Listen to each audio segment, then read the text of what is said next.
Can Philadelphians finally tackle the huge disparity in public school funding we have with our suburban neighbors? I'm Sam Katz, and I believe we can. So today, I'm releasing my proposal aimed at closing the educational resource gap that has afflicted Philadelphia's public school kids for more than a generation. This plan recognizes that we need to send a very different message to Harrisburg, one that says we will be the responsible leader in educating our children.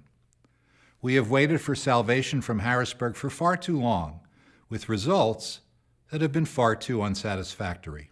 The plan proposes to implement a community investment payment mechanism for eds and meds and dedicate its revenue to the schools. To recognize new economic conditions and reassess the many tax incentives for construction and economic development so we can provide more funding for schools.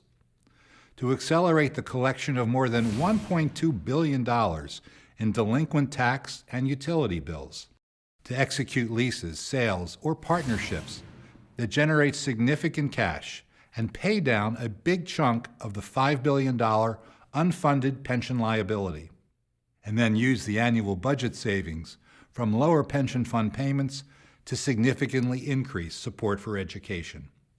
And to create, build, and grow an endowment, a philanthropic fund whose investment income will be dedicated to education.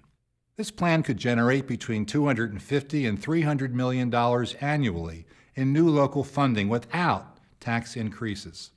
If matched with $100 million or more of additional state support, our schools could see an increase in resources of $400 million annually, a $4 billion investment over a decade. I'll have more to say later about how to better use these funds so that not only are our public schools properly funded, but they produce better outcomes for our kids. We're stuck in a major shouting match that pits public schools against charter schools. Would we even be having that fight if education was a funding priority and the resources were there? I think not. I hope you'll take the time to read the proposal, that you'll share it with your friends and colleagues, and that you'll push the conversation. Post your reactions and comments at www.citizensam.net. I'd love to hear from you. Thanks.